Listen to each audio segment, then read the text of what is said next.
esteemed intellectuals the world over. We have quite a treat for you today. The Commission on Subversive and Radical Debates has sponsored a debate this evening, and we will hear from two most interesting personalities who hold revelatory and unique views about the world we live in today. I'm Elizabeth Fulbright, professor of sociology and anthropology at the University of Alabama, and I will be the moderator of this debate between Albert Abbey Hoffman of the Youth International Party and Guy Debord of the Situationist International. I have been instructed by people more powerful than myself to caution anyone watching this debate from showing any signs of support or, for that matter, deriving any opinions or conclusions whatsoever from the following intellectual exchanges we are about to experience. Now, where to begin? As we both know, you are both cultural analysts that specialize in radical critical thinking about the world we live in. Abbey Hoffman, my question to you is very simple. How would you describe the mental landscape of America, and what do you intend for your Youth International Party, otherwise known as Yippie Party, going to do in this regard? Well, it's quite simple, but it's quite complex. We live in a world of mass hypnosis, a hypnosis so strong that we're unable to see the pressing concerns of the world we live in today. Take, for example, when you turn on the evening news, you see a few stories about unrelated crimes, maybe some traffic, weather, sports. We never hear about global poverty, never hear about global capitalism, or how the U.S. war machine propels and sustains human rights abuses all the time. Fuck. Our culture's a farce. It's perpetrated onto our minds to keep us docile and worried about keeping up with the Joneses, never really questioning the representations that the capitalist media is forcing down our throats. And how would you respond to this question, Mr. Debord?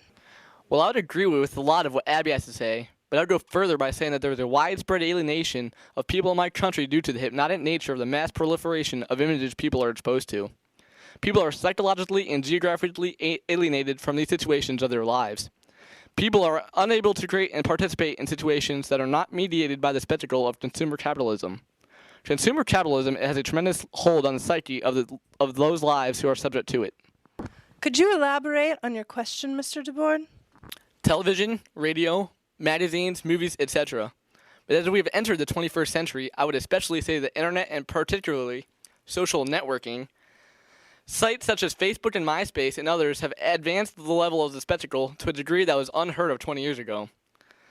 How people are actively participating in their new mediation through these sorts of online social networking website communities.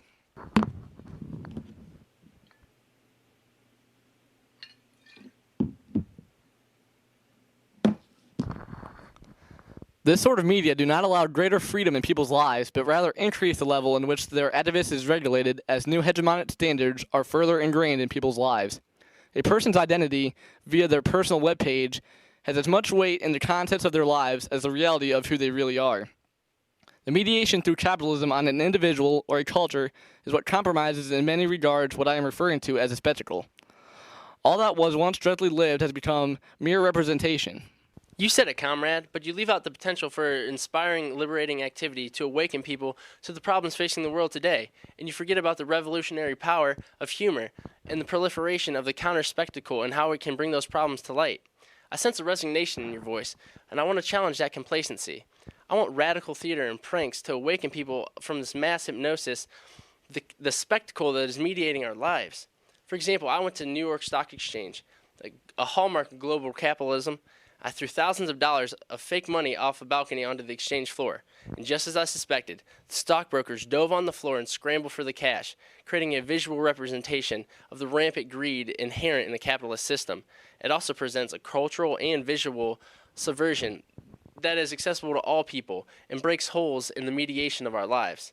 Culture jamming like this allows other people and inspires other people to poke fun at the system, and that's what's really going to change this world.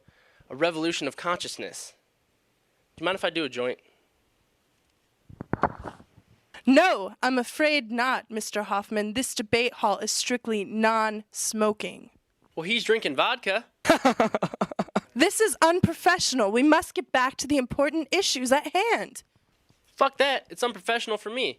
I'm not a visionary without some type of mind-altering substance. I'm gonna go outside and smoke. Excuse me.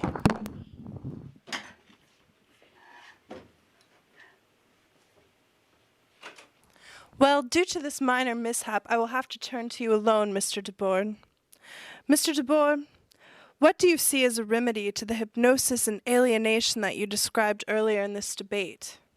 Well, I would disagree with Abby about creating a counter-spectacle to the alienating spectacle we have on hand.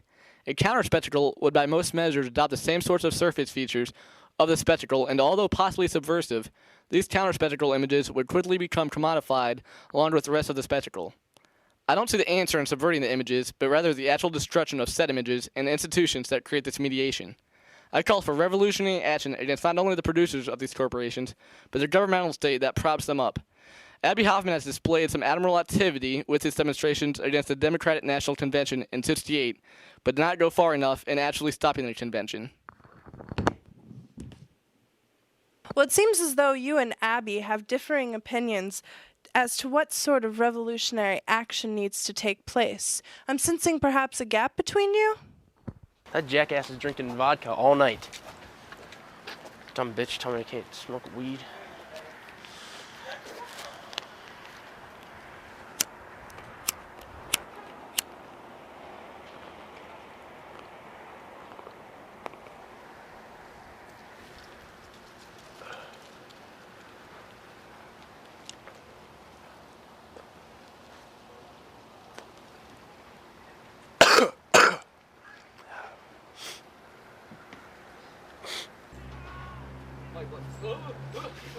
Some pretty good stuff. It's getting about time. I need to get back in the debate. Show them what it's all about.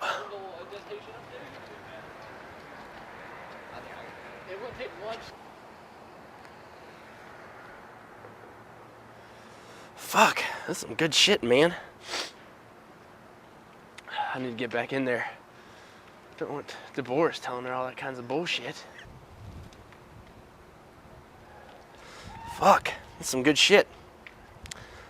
I better get in there. It's cold out here. I'm going back in there.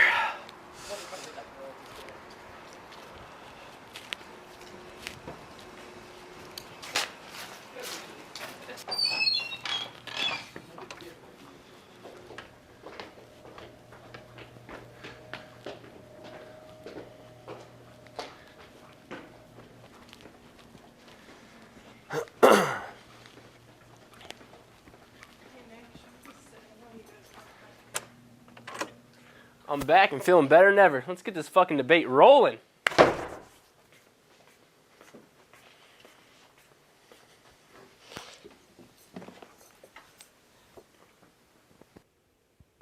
Well, it's nice to have you back, Mr. Hoffman. I'm feeling better than ever, and I think it's time to bring this debate to a new state of harmoniousness. It's at a time like this, I like to read my favorite poem, a poem by D.H. Lawrence called A Sane Revolution.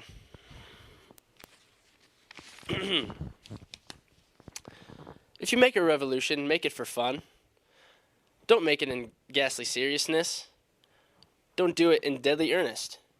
Do it for fun. Don't do it because you hate people. Do it just to spit in their eye. Don't do it for the money. Do it and be damned to the money. Don't do it for equality. Do it because we've got too much equality, and it would be fun to upset the apple cart and see which ways the apples go rolling. Don't do it for the working class.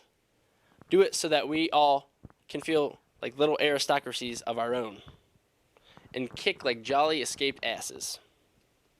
Don't do it, anyhow, for international labor. Labor is one thing a man has too much of. Let's abolish labor. Let's have done with laboring. Work can be fun, and a man can enjoy it. Then it's not labor. Let's have it so. Let's make a revolution for fun. You touched me, comrade. You come here, you fucking alcoholic genius. No, you come here, you psychedelic mass of brilliant insanity.